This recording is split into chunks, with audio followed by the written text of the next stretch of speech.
Hello friends, welcome to do practice. आज हम discuss करेंगे एचपीएससी लेक्चरर का जो एग्ज़ाम हुआ था for the post of finance accounts and audit. तो उसी एग्ज़ाम का आंसर की आई थी, ऑफिशियल आंसर की। आज हम उस ऑफिशियल आंसर की को डिटेल में डिस्कस करेंगे कि किस क्वेश्चन का क्या आंसर था, और जैसा हो सके हम एक्सप्लेन करेंगे। इसका फर्स्ट क्वेश्चन था, at the time of independence the attitude of India towards foreign capital was, कि इंडिपेंडेंस के टाइम जो इंडिया का एटीट्यूड था फॉरेन कैपिटल की तरफ वो कैसा था। तो इसके चार ऑप्शन थे। Option first is the correct answer. इसका ऑप्शन ए राइट आंसर है ऑफिशियल आंसर की के अकॉर्डिंग।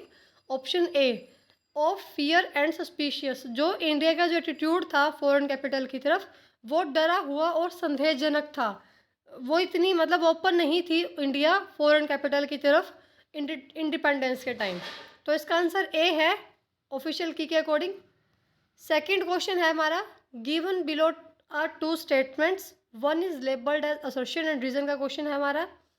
असर्शन हमें गिवन है, the increase in the value of India GDP tends to increase India global trade, कि अगर हमारे इंडिया की जीडीपी की वैल्यू इंक्रीज होती है तो इंडिया का ग्लोबल ट्रेड भी इंक्रीज होगा।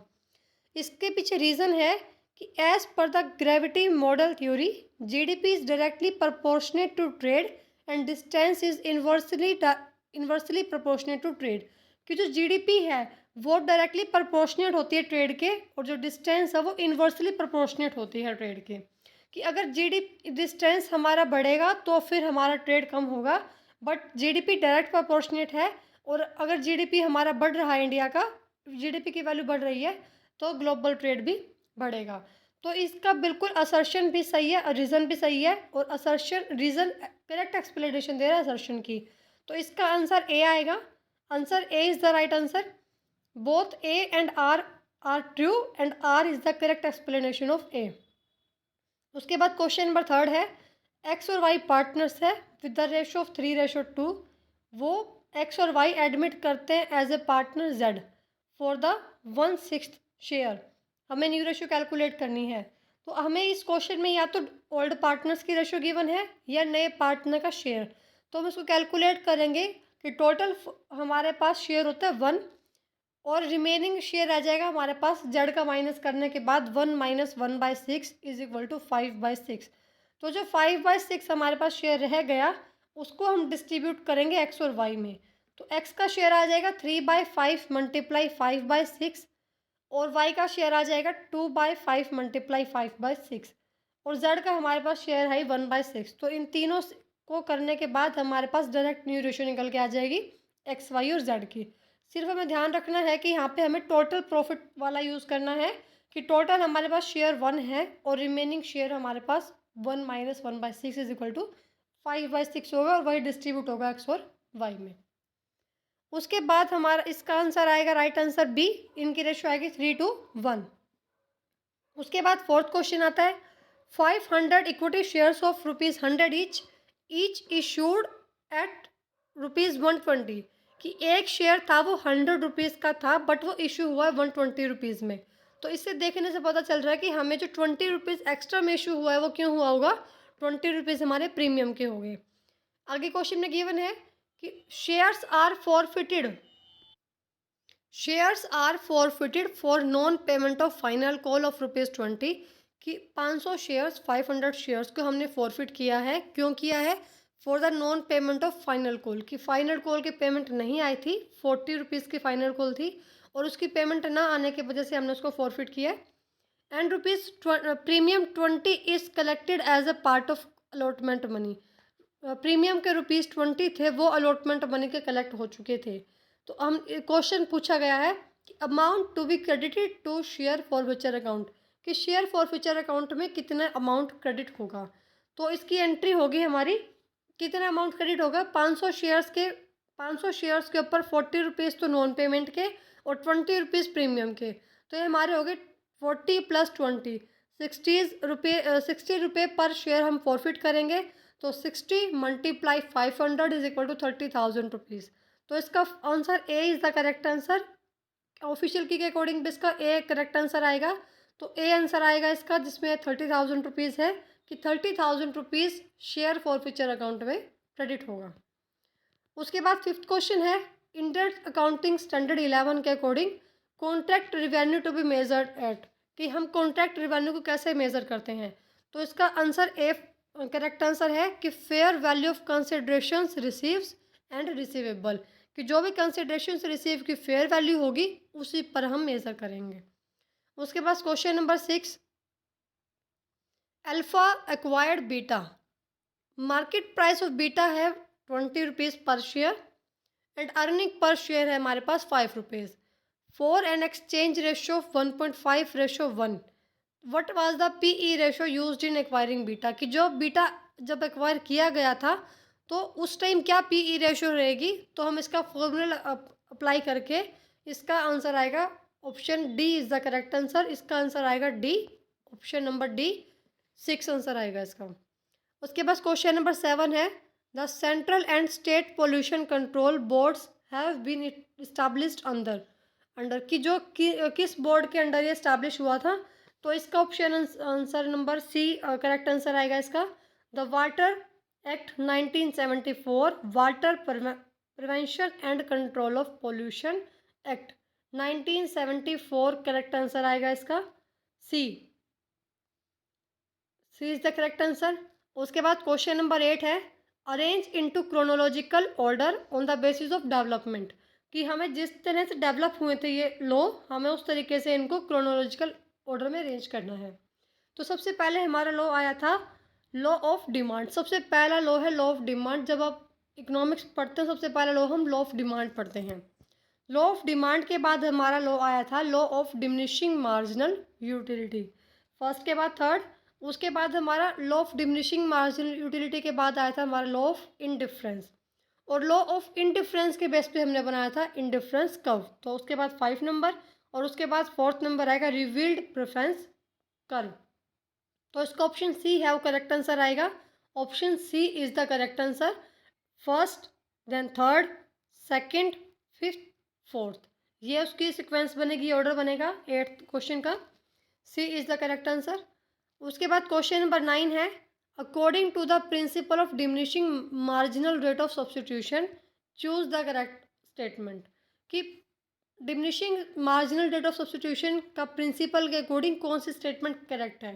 तो सबसे पहले हमें पता होना चाहिए कि diminishing marginal rate of substitution होता क्या है। Diminishing marginal rate of substitution means ये हुआ कि जब कोई भी कंज्यूमर है वो एक ही गुड्स की ज़्यादा यूनिट कंज्यूम करने की बजाय वो उसका कोई अल्टरनेटिव है उस गुड्स का, उसकी यूनिट्स को कंज्यूम करना शुरू कर देता है। For example Apple and orange है, तो वो ज़्यादा एप्पल कंज्यूम करने की बजाय वो कुछ एप्पल कंज्यूम करके उसके बाद वो ऑरेंज की यूनिट्स को कंज्यूम करना शुरू करेगा। तो इससे क्या होगा, जो एप्पल का जो रेट है मार्जिनल यूटिलिटी या फिर ऑरेंज की, वो कम हो जाएगी। तो डिमिनिशिंग मीन्स जो हमारा मार्जिनल यूटिलिटी है वो कम होती जाती है, और इसका प्रिंसिपल का मतलब ये हुआ कि जब वो एक ही यूनिट्स को, एक ही गुड्स की यूनिट को ज़्यादा कंज्यूम करने के बजाय दूसरी गुड्स को कंज्यूम करना शुरू कर देता है। तो स्टेटमेंट फर्स्ट है, commodity which is increased has higher marginal sequence, कि जिस कमोडिटी का कमोडिटी जिसका जो ज़्यादा यूज़ की जाएगी उसको ज़्यादा मार्जिनल सिग्निफिकेंस होगा। तो ये बात पहले ही गलत है कि क्योंकि अगर हम एक ही कमोडिटी को ज़्यादा यूज़ करते रहेंगे तो उसका मार्जिनल यूटिलिटी कम होती जाएगी। तो स्टेटमेंट फर्स्ट तो इनकरेक्ट है, पक्का इनकरेक्ट है, क्योंकि जिस कमोडिटी को हम ज़्यादा कंज्यूम करेंगे, जिसकी ज़्यादा यूनिट्स इंक्रीज होगी, उसका मार्जिनल सिग्निफिकेंस उतना ही कम होता जाएगा। उसके बाद statement second, one commodity must be decreased while other is increased. तो ये बात हमने अभी पढ़ी है प्रिंसिपल में कि एक कमोडिटी को हम कम कर देंगे और दूसरी कमोडिटी को हम इंक्रीज कर देंगे। तो वही प्रिंसिपल है, principle of marginal rate of substitution. तो statement second is the correct answer, statement second is correct. उसके बाद स्टेटमेंट थर्ड है, commodity which is decreased has higher marginal sequence. तो जो कमोडिटी डिक्रीज होगी ना उसका मार्जिनल सिग्निफिकेंस, उसकी मार्जिनल यूटिलिटी ज़्यादा होगी। तो ये स्टेटमेंट थर्ड भी करेक्ट है। तो इसका ऑप्शन नंबर फर्स्ट भी नहीं आएगा क्योंकि उसमें तीनों ही करेक्ट है और फर्स्ट स्टेटमेंट हमारी करेक्ट नहीं है। तो इसका ऑप्शन नंबर आएगा D. D is the correct answer, जिसके अंदर statement second and statement third are the correct. तो option D is the correct answer. ये हमारा क्वेश्चन नंबर 9 है। क्वेश्चन नंबर 9 का डी आंसर करेक्ट है। 9 के बाद question number 10, according to the law of variable proportion when marginal product start diminishing the behaviour of TP total product. Law of variable proportion के according जब हमारा marginal product means MP diminish होगा तो TP का क्या behaviour रहेगा। तो जब एमपी हमारा डिमिनिश होना शुरू कर देता है तो वहाँ पर टीपी इंक्रीज होना शुरू कर देता है, but at the diminishing rate. Means TP increase तो होता है बट घटते हुए रेट से इंक्रीज होता है, डिमिनिशिंग रेट से इंक्रीज होता है। तो 10th क्वेश्चन का बी करेक्ट आंसर आएगा। तो बी करेक्ट आंसर है 10th क्वेश्चन का। उसके बाद question number 11, the price of pizza increases by 22% and the quantity demanded falls by 25%। कि जो प्राइस था पिज्ज़ा का वो जब 22% 22% ज़्यादा हो गया तो उसकी वजह से हमारी क्वांटिटी डिमांडेड 25% कम हो गई। तो इसको हम क्या कहेंगे, this indicates that demand for pizza is, कि जो पिज़्ज़ा की डिमांड है वो कैसी है, इलास्टिक है, इन इलास्टिक है, यूनिटरी इलास्टिक है। तो देखो जैसे ही प्राइस बढ़ा वैसे हमारी डिमांड कम हो गई। तो इसका मतलब कि डिमांड हमारी कैसी हुई, इलास्टिक। क्योंकि इलास्टिक डिमांड क्या कहती है कि आपके प्राइस बढ़ने से डिमांड पर इफेक्ट होगा। तो अगर ये होती यूनिटरी इलास्टिक, वो तब होती जितना प्राइस बढ़ा उतनी डिमांड कम होगी, तो होती यूनिटरी इलास्टिक। बट प्राइस कम बढ़ा है और डिमांड ज़्यादा कम हो गई, उसकी वजह से इसको हम कहेंगे हमारी डिमांड इलास्टिक है, ना कि हम इसको बोलेंगे यूनिटरी इलास्टिक है। तो इसका आंसर आएगा C. Option C is the correct answer. उसके बाद question number 12, Sachin Tendulkar is seen using a new BMW car, customers now want the new car, want the same car.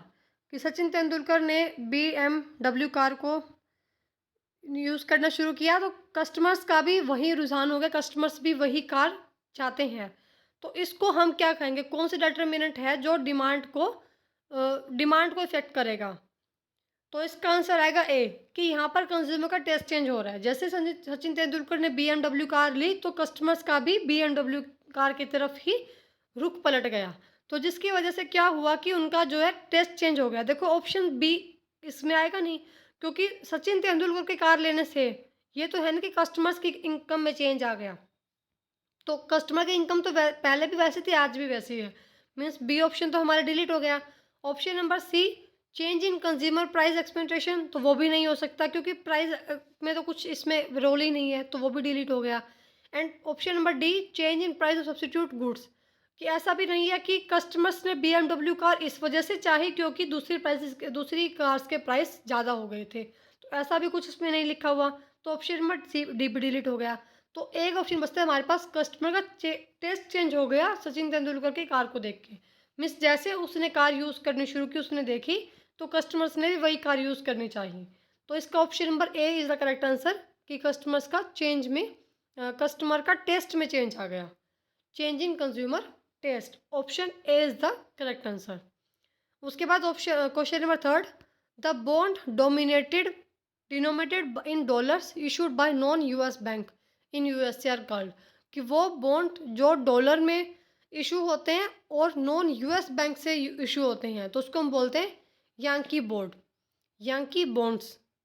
तो option number D is the correct answer. ये तो याद रखने वाली बात है कि वो बॉन्ड्स जो डॉलर में इशू होते हैं और USA में इशू होते हैं बट नॉन US बैंक से इशू होते हैं, तो उनको हम बोलते हैं Yankee bonds. Option D is the correct answer. उसके बाद question number 14, A firm optimum capital structure is achieved, कि एक फर्म का ऑप्टिमम कैपिटल स्ट्रक्चर कब अचीव होगा, वो ऑप्टिमम कैपिटल स्ट्रक्चर में कब आएगी। ऑप्शन नंबर ए है कि जब डेब्ट इक्विटी 50-50 हो, या ऑप्शन नंबर बी जब कॉस्ट ऑफ इक्विटी मिनिमम हो। उसके बाद ऑप्शन नंबर सी है कि जब weighted average cost of capital minimum हो, और option number D capital asset pricing model is minimum हो। तो इसका ऑप्शन नंबर सी सही आएगा कि जब हमारी weighted average cost of capital, जब टोटल कॉस्ट है डेप्ट प्लस इक्विटी, जब हमारी weighted average cost of capital वो कम होगी, मिनिमम होगी, तभी हमारा optimum capital of structure achieve होगा। तो 14 क्वेश्चन का आंसर नंबर सी वो करेक्ट है। उसके बाद question number 15, internal rate of return and net present value provide same result when investment proposal are, कि जो हमारा IRR मेथड है और NPV मेथड दोनों ही सेम रिजल्ट देंगे। कब देंगे? जब हमारे प्रपोजल इंडिपेंडेंट होंगे। जब हमारे इन्वेस्टमेंट प्रपोजल इंडिपेंडेंट हो तो मतलब किसी एक दूसरे पर डिपेंड ना हो, तो हमारे दोनों मेथड्स का जो रिजल्ट है वो सेम आएगा, IRR का भी और NPV का भी। तो option number A is the correct answer. उसके बाद question number 16, according to Gordon model the discount rate used by investor exhibit dash relationship with the retention rate. Gordon model के अनुसार जो इन्वेस्टर्स हैं, जो इन्वेस्टर्स यूज़ करते हैं discount rate, उसका कैसा रिलेशनशिप है रिटेंशन रेट के साथ। तो उसका डायरेक्ट रिलेशनशिप है कि जैसे डिस्काउंट रेट हमारी ज़्यादा होगी तो रिटेंशन रेट भी ज़्यादा रहेगी, और हमारी जो रिटेंशन रेट अगर ज़्यादा रहेगी तो मार्केट वैल्यू पर इफेक्ट पड़ेगा। तो इसका बिल्कुल डायरेक्ट रिलेशनशिप है रिटेंशन रेट के साथ। डिस्काउंट रेट जैसा होगा वैसा ही सेम इफेक्ट हमारी रिटेंशन रेट पर पड़ेगा। तो option number B is the correct answer, directly proportional. उसके बाद question number 17, what will be the material cost variance if actually quantity is 2,80,000, actual rate is 0.90, standard quantity for actual output is 3 lakh and standard rate is less than 1। तो हमारा material cost variance का लगा के formula हमारा इसका option number C correct answer आएगा। तो 17 question का ऑप्शन नंबर सी है वो करेक्ट है। उसके बाद question number 18, from a set of 17 cards numbered 1 2 3 4 up to 17 तक, 1 से 17 तक हमारे कार्ड्स हैं। 1 इज़ ड्रॉन एट रैंडम, एक कार्ड हमने ड्रॉ किया है। व्हाट इज़ द प्रोबेबिलिटी निकालनी है यहाँ पे, that the card drawn bears a number which is divisible by 3 और 7, कि हमने कैसा कार्ड ड्रॉ किया है, या तो वो नंबर 3 से डिवाइड होगा या वो 7 से। तो सबसे पहले हम चेक करेंगे कि 1 to 17 कार्ड्स में, 1 to 17 नंबर्स में कौन कौन से नंबर 3 से डिवाइड होंगे। तो 3 से डिवाइड होते हैं हमारे 3, 6, 9, 12 एंड 15, क्योंकि 15 के बाद 18 आएगा और वो हमारे पास कार्ड नहीं है। तो 15 तक मीन्स 5 तो 3 से डिवाइड हो गए, और 7 से डिवाइड होंगे हमारे 7 एंड 14। तो 2 नंबर हमारे ऐसे हो गए जो 7 से डिवाइड हो गए। तो टोटल हमारे हो गए 5 नंबर जो 3 से डिवाइड हो रहे हैं एंड 2 नंबर्स जो 7 से डिवाइड हो रहे हैं। तो 5 + 2 = 7। तो प्रोबेबिलिटी हो जाएगी 7/17, क्योंकि प्रोबेबिलिटी होती है हमारी favourable outcome by total outcome. तो फेवरेबल हुए हमारे पास 7, 5 तो 3 के हैं डिवाइड होने वाले, और 2 है हमारे 7 के। तो फेवरेबल 7, टोटल है 17। तो 7/17 आंसर आ जाएगा इसका, और ऑप्शन नंबर बी है आंसर की के अकॉर्डिंग। तो 18 क्वेश्चन का आंसर नंबर बी। उसके बाद 19 question, dash is an approach to deal with conflict in which one party satisfy its desire and objective. ऐसी अप्रोच का नाम बताओ जो डील करती है कन्फ्लिक्ट में, जिसका मेन पर्पस क्या होता है कि एक पार्टी सेटिस्फाई रहेगी अपने डिज़ायर ऑब्जेक्टिव की तरफ, और at the expense of the other party desire and objective. कि इसका सीधा सा मतलब यह कि एक पार्टी तो खुश है कि वो एक पार्टी को तो अपने ऑब्जेक्टिव्स एंड डिज़ायर्स अचीव हो रहे हैं, और दूसरी पार्टी अपने अचीव्स और अपने डिज़ायर्स और ऑब्जेक्टिव को ख़त्म कर रही है। मतलब एक पार्टी सेटिस्फाई, दूसरी पार्टी सेटिस्फाई नहीं है, दूसरे की पार्टी के डिज़ायर्स को ख़त्म करके एक पार्टी सेटिस्फाई है। तो उस डील को हम क्या बोलेंगे, उस अप्रोच को हम बोलेंगे domination. Option number C is the correct answer. इसमें यूनिटी तो होगी नहीं, यूनिटी तब जब दोनों पार्टी सेटिस्फाई हों। ऑप्शन सी इसका आंसर आएगा, जहाँ पे डोमिनेशन अप्रोच है, जहाँ पे एक पार्टी सेटिस्फाई है दूसरी पार्टी के एक्सपेंसेस करा के, मतलब दूसरी की पार्टी के डिज़ायर्स को ख़त्म करके एक पार्टी सेटिस्फाई हो रही है, तो वो उसको हम बोलते हैं domination. Option C is the correct answer. Question number 20, the Hawthorne studies demonstrate that dash incentive were not necessarily the most important motivator for worker। Hawthorne studies के अनुसार ऐसा कौन सा इंसेंटिव है सिर्फ कि वही ज़रूरी नहीं है वर्कर्स को मोटिवेट करने के लिए। ऐसा बोलते हैं कि वर्कर्स को मोटिवेशन चाहिए, पर इंसेंटिव होते हैं कि या तो वो मॉनेटरी इंसेंटिव ले या वो नॉन मॉनेटरी इंसेंटिव ले। तो ऐसे कौन से इंसेंटिव है कि सिर्फ वही ज़रूरी नहीं है वर्कर्स को मोटिवेट करने के लिए। तो ऑप्शन नंबर ए फाइनेंशियल, कि सिर्फ मॉनेटरी, सिर्फ फाइनेंशियल सर्विस, सिर्फ फाइनेंशियल इंसेंटिव ही ज़रूरी नहीं है, वही नेसेसरी नहीं है और वही मोस्ट इम्पॉर्टेंट नहीं है वर्कर्स को मोटिवेट करने के लिए। मोस्ट इम्पॉर्टेंट नहीं है कौन से, फाइनेंशियल इंसेंटिव। तो ऑप्शन ए करेक्ट आंसर है इसका, क्योंकि हम वर्कर्स को non financial non monetary incentive देकर भी मोटिवेट कर सकते हैं, हम उनको एक्स्ट्रा सर्विस प्रोवाइड करवा सकते हैं जिससे भी वो मोटिवेट होंगे। तो सिर्फ और सिर्फ फाइनेंशियल इंसेंटिव को मोस्ट इम्पोर्टेंट मोटिवेटर्स कहना वो सही बात नहीं है। तो option A is the correct answer. उसका question number 21, rather than viewing one part of the organization as separate from the other parts, a system approach encourages managers to, कि हम एक पार्ट को ही देखने के बजाय जो ऑर्गेनाइजेशन है वो एक सेपरेट फॉर्म में अलग अलग पार्ट्स को देखें, तो उस अप्रोच को क्या बोलेंगे, वो अप्रोच क्या करते हैं मैनेजर्स को, look for connection between the different part of organisation, कि अगर हम एक ही पार्ट को देखते रहेंगे तो हम सभी डिफरेंट पार्ट में कनेक्शन नहीं देख सकते। तो इसके हमें सभी पार्ट्स में सिस्टम अप्रोच क्या बोलती है, सिस्टम अप्रोच ये बोलती है कि एक मैनेजर को सभी डिपार्टमेंट्स का, सभी पार्ट्स के बीच में कनेक्शन को देखना चाहिए। तो system approach encourages managers to look for connection between the different part of the organization. तो option number D is the correct answer, D correct answer है इसका, look for connection between the different part of organization. Question number 22, the HR manager of a company wants to impart information and knowledge to employ, which training method should be use, कि एक HR manager है और वो HR manager है company का, वो चाहता है कि मैं इन्फॉर्मेशन नॉलेज दूँ अपने एम्प्लॉयज़ को, तो उसको कौन सा मेथड यूज़ करना चाहिए। Option number A is the correct answer, film, radio, lecture and plan readings.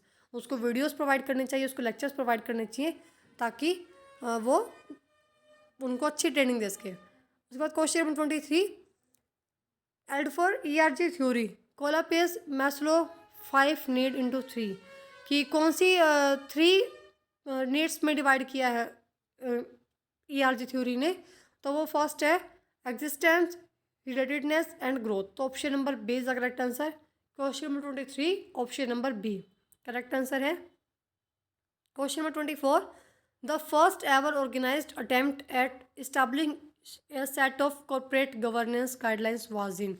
तो फर्स्ट ऑर्गेनाइज हुआ था UK के अंदर। तो option number D is the correct answer. उसके बाद question number 25, Vroom, Yetton and Jago model helps leader to, कि जो Vroom, Yetton and Jago model है वो किस में हेल्प करता है लीडर्स को। Option number A is the correct answer. How much employee participation should be used when making decision, कि एम्प्लॉय का पार्टिसिपेशन कितना ज़्यादा ज़रूरी है, कितना ज़रूरी है जब हम डिसीजन को लेते हैं। तो वो कौन बताता है हमें, vroom, Yetton and Jago model, कि एम्प्लॉय का कितना पार्टिसिपेशन होना चाहिए, कितना पार्टिसिपेशन हमें यूज़ करना चाहिए एम्प्लॉयज़ का जब हम कोई डिसीजन ले रहे हैं। तो क्वेश्चन नंबर 25 ऑप्शन नंबर 1। उसके बाद question number 26, the loan account set classified as NPA may be upgraded as standard asset only if, कि जो लोन अकाउंट है जहाँ पे हम नॉन परफॉर्मिंग एसेट NPA को स्टैंडर्ड एसेट्स में अपग्रेड कर सकते हैं, कब। तो ऑप्शन बी आएगा इसका, जब बोरोवर है वो अपनी एंटायर एरर इंटरेस्ट का और प्रिंसिपल का पे कर दे, तो हम नॉन परफॉर्मिंग एसेट को स्टैंडर्ड एसेट में अपग्रेड कर सकते हैं जब बोरोवर इंटरेस्ट और प्रिंसिपल पे कर दे, उनका एरर भी पे कर दे, पूरा एरर, एंटायर एरर। तो option B is the correct answer, option B. Question number 26 option number B. Question number 27, the digital banking enabled fund transfer reduce the risk, जो डिजिटल बैंकिंग अभी हुई है फंड ट्रांसफ़र, तो उससे किसका risk कम हुआ है। Option number D, counterfeit currency का जो रिस्क है वो कम हो गया डिजिटल बैंकिंग की वजह से। तो question number 27 option number D. उसके बाद question number 28, unit link insurance plan is an example of, तो unit link insurance plan example है पार्टिसिपेटिंग इंश्योरेंस का। तो question number 28 option number B. Question number 29 है उसके बाद, as per SEBI guideline on categorization and rationalization of schemes, ultra short duration fund is, कि ultra short duration fund को क्या कहेंगे हम स्कीम के अंदर। तो अल्ट्रा शॉर्ट ड्यूरेशन फंड हुई हमारी कि डेप्ट और money market instrument with Macaulay duration portfolio between 3 month to 6 month. तो ऑप्शन नंबर एक करेक्ट आंसर आएगा इसका, question number 29 option number A. उसके बाद question number 30, Starbucks welcomes autumn season with the pumpkin spice latte sold only into the fall, the pumpkin spice latte pulls in an estimated $100 metre in revenue every year, this is the example of. तो example है behaviour segmentation का, जहाँ पे हम behaviour को check करते हैं, behaviour के थ्रू हम सेगमेंट करते हैं, ना कि हम जोग्राफिकल एरिया देख कर और ना हम उसके डेमोग्राफिक एरिया को देख के, हम उनके बिहेवियर को देख के सेगमेंटेशन कर रहे हैं। तो 30 क्वेश्चन का number option number A correct answer है। उसके बाद question number 31, determine the right sequence of new product development process. तो फर्स्ट स्टेप हमें पता है, फर्स्ट स्टेप होता है आइडिया जनरेशन, उसके बाद सेकंड स्टेप आता है कंसेप्ट डेवलपमेंट एंड टेस्टिंग, उसके बाद हम डेवलप करते हैं प्रोडक्ट को और उसके बाद हम टेस्ट मार्केटिंग करते हैं। तो option number C correct answer आएगा इसका, ए फर्स्ट, उसके बाद सेकंड स्टेप, उसके बाद फोर्थ और लास्ट हम टेस्ट मार्केटिंग करते हैं। तो option number C correct answer है। Question number 32, online company CEO once said we want to make money when people use our device, कि हम तब मनी मेक करेंगे जब पीपल हमारे डिवाइसेस को यूज़ करेंगे, not when they buy our device, कि जब वो डिवाइस को हमारे डिवाइस को यूज़ करेंगे तब हम पैसा नहीं कमाएंगे, जब वो खरीदेंगे, जब पीपल्स हमारे डिवाइस को खरीदेंगे तब हम पैसा नहीं कमाएंगे, जब पीपल यूज़ करेंगे तब पैसा कमाएंगे। तो ये कौन सी प्राइसिंग स्ट्रेटेजी है? तो ये स्ट्रेटेजी है option number C correct answer है इसका, कैप्टिव प्रोडक्ट प्राइसिंग, जिसमें जो कंपनी का CEO है, फिर जो कंपनी है वो चाहती है कि हाँ हमारे प्रोडक्ट को कस्टमर्स यूज़ करें, सिर्फ खरीदे ना, खरीदने के बाद ज़रूरी नहीं कि उसको वो यूज़ करें, और कंपनी चाहती है कि जब हमारे पीपल्स, जब कंज्यूमर्स हैं, जब हमारे डिवाइसेस को, जब हमारे प्रोडक्ट को यूज़ करेंगी तब हमारा फ़ायदा होगा, जब हम मनी मेक करेंगे। तो ये कौन सी प्राइसिंग है? Captive product pricing. तो option number C correct answer है इसका। उसके बाद next question number 33, a practice of making claims about the sustainability of company without factual support, कि बिना फैक्चुअल सपोर्ट के, और जब कंपनी सस्टेन करती है, सस्टेनेबिलिटी करती है, तो कौन सा हम उसको बोलते हैं, वो सपोर्ट बोलते हैं हम उसको ग्रीन वॉशिंग। तो option number D correct answer है इसका, option number D, question number 33 option number D. उसका नेक्स्ट क्वेश्चन है question number 34, vindictive damages are often referred to as. तो विंडिक्टिव डैमेजेस को हम पुनिटिव डैमेजेस भी कह देते हैं। तो इसका ऑप्शन नंबर बी आएगा, क्वेश्चन नंबर 34 का ऑप्शन नंबर बी। उसके बाद क्वेश्चन नंबर 35 आता है, which is an exception to the rule of previous year under income tax, कि इनकम टैक्स के अंदर प्रीवियस रूल में कौन सा एक्सेप्शन था? तो वो था shipping business of non resident, कि कौन भी नॉन रेजिडेंट होगा उसका शिपिंग बिजनेस होगा, तो उसको हम उसका एक्सेप्शन था। तो ये आ गया हमारा ऑप्शन नंबर ए। 35 क्वेश्चन का option number A correct answer है। और ये सारे के सारे हमने ऑप्शंस आंसर की से मैच करके लगाए हुए हैं, बिल्कुल ऑफिशियल आंसर की से मैच करके लगाए हुए हैं, तो आप इन पर ट्रस्ट कर सकते हैं। और जितने भी हमने आंसर मार्क किए हैं सारे ऑफिशियल की से मैच किए हुए हैं। उसके बाद question number 36, which of the following is related to एडल रूल। तो एडल रूल के में कौन सा आता है हमारा? डबल टैक्सेशन रिलीफ, की डबल, अगर किसी भी शेयर होल्डर के ऊपर किसी भी चीज़ के ऊपर अगर डबल टैक्सेशन हुई है तो वहाँ पे उसको रिलीफ मिलती है, तो वो आता है हमारे एडल रूल के अकॉर्डिंग। एडल रूल 1953 के अंदर। तो ऑप्शन नंबर बी आएगा इसका, option number B is the correct answer. उसके बाद next question number 37, which amongst the below mentioned point is not false. Not false, ध्यान से देखना कि लिखा हो नॉट फॉल्स, मीन्स वो ऑप्शन ट्रू होना चाहिए ना। तो option number A, India companies have levied a tax on earning from their India operation. Indian companies तभी तभी टैक्स लगाएगी अर्निंग पर जब वो काम इंडिया में हुआ हो। तो जो काम इंडिया में हुआ है उन्हीं अर्निंग्स पर, उन्हीं पैसे पर इंडिया कंपनी टैक्स लगाएगी। तो ऑप्शन नंबर 1 करेक्ट आंसर है इसका। वो गलत नहीं है, वो बात बिल्कुल सही है कि फॉरेन पैसे पर जो है, फॉरेन अर्निंग पर इंडिया कंपनी नहीं लगाती पैसा, वो एग्जाम्प्ट होता है। तो इंडियन कंपनीज तभी टैक्स लगाएंगी जब वो ऑपरेशंस इंडिया में हुए हों। तो option number A is the correct answer. उसके बाद question number 38, which of the following component are included in promotion mix. तो बिल्कुल सिंपल और बिल्कुल आसान क्वेश्चन है ये कि प्रमोशन मिक्स में हमारे क्या आते हैं, advertising, publicity, personal selling and sales promotion. की प्रमोशन हमारा एक 4P पार्ट आता है, 4P public place, 4P price, place, promotion and publicity. तो हमारे जो एडवर्टाइजिंग है, पब्लिसिटी है, पर्सनल सेलिंग और सेल्स प्रमोशन, सब कुछ किस में आता है, हमारा प्रमोशन में, जहाँ पे हम प्रमोट करते हैं अपने गुड्स को। तो ऑप्शन नंबर करेक्ट आंसर है इसका। उसके बाद question number 39, in the buying decision process the person who first suggest buying the product और service is known as. Buying decision process के अंदर वो पहला पर्सन जो सुजेस्ट करता है किसी भी प्रोडक्ट या सर्विस को बाय करने के लिए, तो उसको हम क्या कहेंगे। क्वेश्चन नंबर 39 का आंसर आएगा हमारा बी, इनिशिएटर। इनिशिएटर जो इनिशिएट करता है, जो पहल करता है, सुजेस्ट करता है किसी भी प्रोडक्ट को बाय करने के लिए, तो इसका ऑप्शन नंबर आएगा बी, उस पर्सन को हम इनिशिएटर कहेंगे। तो question number 39 option number B. उसके बाद क्वेश्चन नंबर 40 है, which among the following is a promissory note. तो 40 क्वेश्चन का आंसर नंबर सी आएगा। उसके बाद तो question number 41, Indian companies act 2013 के अकॉर्डिंग जो सिक्योरिटी प्रीमियम का जो अकाउंट होगा, उसका जो बैलेंस है, सिक्योरिटी प्रीमियम का जो बैलेंस है, उसको हम कहाँ यूज़ नहीं कर सकते। तो option number B correct answer है कि उसको हम डिविडेंड की पेमेंट के लिए यूज़ नहीं कर सकते कंपनीज एक्ट के अकॉर्डिंग। तो option number B correct answer है।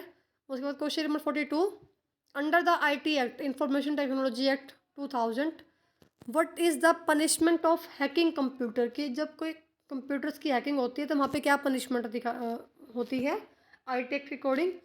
तो ऑप्शन नंबर डी आएगा कि 2 लाख की पेनल्टी होगी और 3 साल की 3 इयर्स की जेल हो सकती है, या दोनों हो सकते हैं। तो ऑप्शन नंबर डी, जब हैकिंग कंप्यूटर होंगे तब। क्वेश्चन नंबर 23 है, 2 स्टेटमेंट्स गिवन है। फर्स्ट स्टेटमेंट है, intellectual property is a property that include intangible creation of human intact. And statement second है कि इंटेलेक्चुअल प्रॉपर्टी में हम उन सभी को इंक्लूड नहीं करते हैं, do not include trade secret and moral right. तो option number A correct answer है कि फर्स्ट स्टेटमेंट करेक्ट है बट सेकंड इनकरेक्ट है। उसके बाद क्वेश्चन नंबर 44, इसमें भी स्टेटमेंट्स गिवन है, हमें करेक्ट चूज़ करनी है। Statement first, average revenue is equal to MR when price is constant. कि AR और MR इक्वल होगी जब प्राइस कांस्टेंट होगा। तो ये बात तो सही है, स्टेटमेंट फर्स्ट करेक्ट है कि AR MR इक्वल होगी जब प्राइस कांस्टेंट होगा।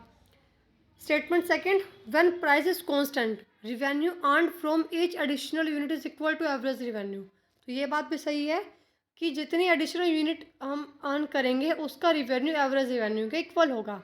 तो दोनों स्टेटमेंट करेक्ट है, option C is the correct answer. Question number 45, when firms is in an industry produce differentiated product which among the following will happen. कि क्या हैपन होगा जब इंडस्ट्रीज जो हैं डिफरेंशिएटेड प्रोडक्ट को प्रोड्यूस करती हैं। तो इसका आंसर आएगा हमारा ऑप्शन नंबर डी, कि जो डिमांड कर्व है वो डाउनवर्ड स्लोपिंग होगी जब डिफरेंशिएटेड प्रोडक्ट प्रोड्यूस करेगी।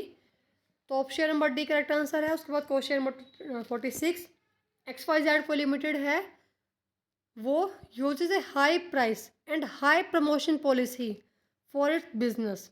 तो इस पॉलिसी को हम क्या बोलेंगे, तो बिल्कुल स्कीमिंग बोलेंगे इसको, रैपिड स्कीमिंग जहाँ पे हाई प्राइस और हाई प्रमोशन होता है, और पेनिट्रेशन जहाँ पे हम स्टार्टिंग में जो कंपनी है वो कम प्राइस रखती है, और कम प्राइस रखेगी तो पेनिट्रेशन आता है, और हाई प्राइस और हाई प्रमोशन पॉलिसी यूज़ करती है तो उसको हम रैपिड स्कीमिंग बोलते हैं। स्कीमिंग मीन्स मलाई उतारना, जब कंपनी स्टार्टिंग में हाई प्राइस रख के अपना सामान को बेच देती है और उसको सारा जो है प्रॉफिट अर्न कर लेती है, तो उसको हम बोलते हैं स्कीमिंग। 46 का डी आंसर आएगा। उसका question number 47, which is not a trading block. Trading block कौन सा नहीं है? तो और नाफ्ता भी है, एशियन भी है, सार्क भी है, IMF कोई ट्रेडिंग ब्लॉक नहीं है। तो option number D correct answer है क्वेश्चन नंबर 47 का। उसके बाद question number 48, which of the following are included as micro environmental variable. Micro means जो हम माइक्रो छोटे लेवल पे जिसको हम कंट्रोल कर सकते हैं, तो वो आएगा हमारा financial policy of a company. तो option number D correct answer है, क्योंकि टेक्नोलॉजी है, इकोनॉमिक कंडीशंस, पॉलिटिकल कंडीशंस वो सारी हमारी मैक्रो में आती है। तो फाइनेंशियल पॉलिसी ऐसी है जो कंपनी के अंडर में होती है। तो option number D. Question number 49, strategy of a global form are affected by following factors. इसमें कुछ हमें 4 फैक्टर्स गिवन है और इसका ऑप्शन नंबर आएगा C. C is the correct answer. Question number 50, एक company has raised the price of its goods to collect money for corporate social responsibility activities such practice are known as. कि कोई company है वो इसलिए price बढ़ा रही है ताकि वो CSR के लिए पैसा जमा कर पाए, तो उसको हम बोलेंगे रिवर्स रॉबिनहुड इफेक्ट। ये रिवर्स रॉबिनहुड इफेक्ट है जहाँ पे कंपनी अपना इसलिए प्राइस ज़्यादा कर रही है गुड्स का ताकि वो CSR के लिए पैसा कलेक्ट कर पाए। तो ऑप्शन नंबर के ए करेक्ट आंसर है इसका। Question number 51, XYZ limited import machinery equipment from Germany for setting up a new plant in India. Such transaction is recorded under. एक तरफ तो हम करेंगे डेबिट और एक हम लिखेंगे इसको current account of the balance of payment, क्योंकि बैलेंस ऑफ पेमेंट हमने इंपोर्ट किया है तो हम इसको डेबिट साइड लिखेंगे और हम लिखा जाएंगे इसको लिखेंगे हम करंट अकाउंट में। तो ऑप्शन नंबर सी। उसके बाद क्वेश्चन नंबर 52 कि सार्क कंट्रीज़ में सार्क का कौन सा मेंबर नहीं है। तो थाईलैंड मेंबर नहीं है सार्क का, तो ऑप्शन नंबर सी आएगा इसका। उसके बाद question number 53, which among the following is used as charging depreciation on machinery according to income tax. Income tax के अकॉर्डिंग मशीनरी पर कैसे डेप्रिसिएशन चार्ज होना चाहिए। तो इसका option number B correct answer आएगा इसका। Option number B, write down value of the machinery. तो option number B correct answer है इसका। उसके बाद क्वेश्चन नंबर 54 का आंसर आएगा बी। क्वेश्चन नंबर 55 का आंसर आएगा सी, लिक्विडिटी डिसीजन। क्वेश्चन नंबर 56 का आंसर आएगा बी एंड क्वेश्चन नंबर 57 का आंसर आएगा डी। क्वेश्चन नंबर 58 का आंसर आएगा ए। क्वेश्चन नंबर 58 है कि कोई नॉर्मल कैश फ्लो है उस project, one outflow followed by series of inflow. तो उसमें से कौन सी स्टेटमेंट करेक्ट है कि जब हमारा वैक हायर होगा तो हमारी NPV कम होगी। तो क्वेश्चन नंबर 58 का आंसर आएगा ए। हम इसको ज़्यादा मतलब सिर्फ आपको ऑप्शंस का आंसर बता रहे हैं ताकि आपको देखने में दिक्कत ना आए। डिटेल आपको एक्सप्लेन करना होगा तो आप कमेंट में बता सकते हैं, हम डिटेल एक्सप्लेन करेंगे। Question number 59, NHB national housing banking ने किसने ऑन किया है उसको। तो उसने RBI ने ऑन किया हुआ है। तो 59 का ऑप्शन नंबर सी आएगा। उसके बाद क्वेश्चन नंबर 60 का option number A. Question number 61 का option number B. Question number 62 का option number B for ball. And question number 63 का option number D. Question number 64 का option number A and question number 65 का option number ए। इसमें बोला गया कि बीच बीच में हम एक्सप्लेन कर रहे हैं, जहाँ पे ज़्यादा हम एक्सप्लेन नहीं कर रहे क्योंकि ज़्यादा लंबी हो जाएगी वीडियो। अगर आपको एक्सप्लेनेशन चाहिए तो आप हमें बता दीजिए कमेंट में, हम हर एक क्वेश्चन को एक्सप्लेन करेंगे। 65 क्वेश्चन है कि फ्रेश ड्रिंक्स का कोई मैनेजर है, वो बोलता है कि he is concern with the continuing decline in sale of the company major product an apple juice soda. The manager has asked an expert for assistant in finding the reason for the sale decline. की sale हमारी क्यों कम हुई है वो हमें करना है। तो इसमें कौन सी रिसर्च यूज़ करेंगे, सीधी सी बात है कि कौन सी रिसर्च हमें यूज़ करनी है। तो इसका ऑप्शन नंबर ए आएगा, एक्सप्लोरेटरी जहाँ पे हम एक्सप्लोर करते हैं कि हमारी प्रॉब्लम क्या है, हमारी सेल क्यों कम हुई है। तो एक्सप्लोर करना किसी भी चीज़ के बारे में और ज़्यादा फाइंडिंग्स करना। एक्सप्लोर करना कि प्रॉब्लम कहाँ है, तो ऑप्शन नंबर ए आएगा इसका 65 का। उसके बाद क्वेश्चन नंबर 66 का कि वेरियांस की लोवेस्ट वैल्यू 0 हो सकती है, तो क्वेश्चन नंबर 66 का आंसर आएगा 0, डी। उसके बाद क्वेश्चन नंबर 67 का बी आंसर आएगा, बी फॉर बॉल। 68 का आंसर आएगा ए एंड 69 का आंसर आएगा बी। उसके बाद क्वेश्चन नंबर 70 का आंसर आएगा B, one way ANOVA. Question number 71 का आंसर आएगा सी, जो सेंट्रल कंज्यूमर प्रोटेक्शन काउंसिलिंग है वो चेयर्ड होते हैं ministry incharge of consumer affairs of central government, तो ऑप्शन नंबर सी आएगा इसका 71 का। उसके बाद क्वेश्चन नंबर 72 का आएगा greenfield investment, option number C.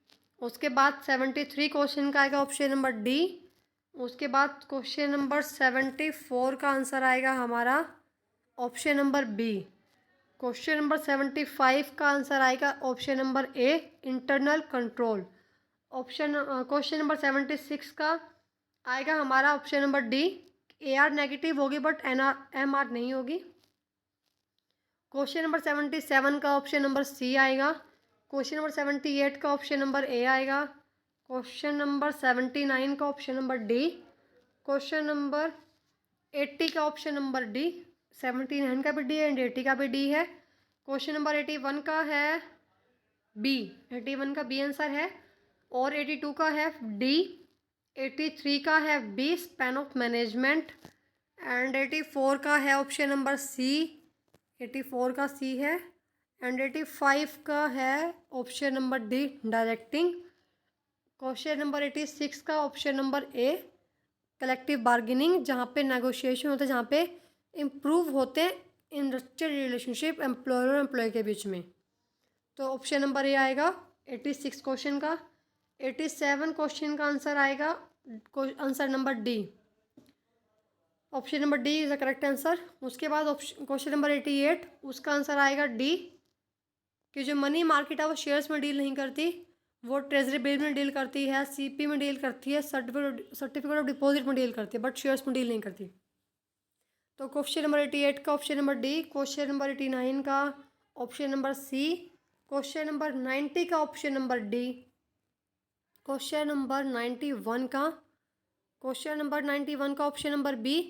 Question number 92 का option number D. Question number 93 का ऑप्शन आएगा ए, तो option A is the correct answer of question number 93। और उसके बाद है क्वेश्चन नंबर 94 का करेक्ट आंसर है D, A is false but are is true. उसके बाद question number 95 correct answer is a. जो आईटी एक्ट है वो इंडिया में एक्सटेंड हो गया है, तो इसका इंडिया आंसर आएगा ए, 95 क्वेश्चन का आंसर नंबर ए। उसके बाद क्वेश्चन नंबर 96 का आंसर आएगा डी। क्वेश्चन नंबर 97 का आंसर आएगा हमारा ऑप्शन नंबर बी। हम कैलकुलेट करेंगे यहाँ पे रेजिडेंट का, जो हमारी रूल्स होते हैं रेजिडेंट को कैलकुलेट करने के, कि कितने दिन वो रहेगा हमारे इंडिया में, कितने प्रीवियस ईयर में और कितने 7 ईयर्स में, तो कैलकुलेट करेंगे हम रेजिडेंट से निकल जाएगा, इसका ऑप्शन नंबर आएगा बी, रेजिडेंट। क्वेश्चन नंबर 98 का option number A. Question number 99 का option number C correct answer आएगा। And last one is question number 100। Question number 100 का आंसर आएगा 100 का आंसर आएगा option number B, statement first and second are true. तो हमने 100 की 100 क्वेश्चन की आपको आंसर की बताई है। हम इस पीडीएफ का लिंक आपको डिस्क्रिप्शन में दे देंगे, और अगर आपको किसी भी क्वेश्चन में डाउट है तो आप हमें कमेंट में बता सकते हैं, हम उसको वापस चेक करेंगे। बाकी ये बिल्कुल आपके ऑफिशियल की के अकॉर्डिंग है, बिल्कुल प्रॉपर जो आपके ऑफिशियल आंसर किया है उसके अकॉर्डिंग हमने इसको मार्क किया हुआ है। और अगर आपको किसी भी क्वेश्चन की या आपको कोई भी एक्सप्लेनेशन चाहिए इस क्वेश्चन पेपर की, तो आप हमें कमेंट में बताइए, हम हर क्वेश्चन को एक्सप्लेन करेंगे।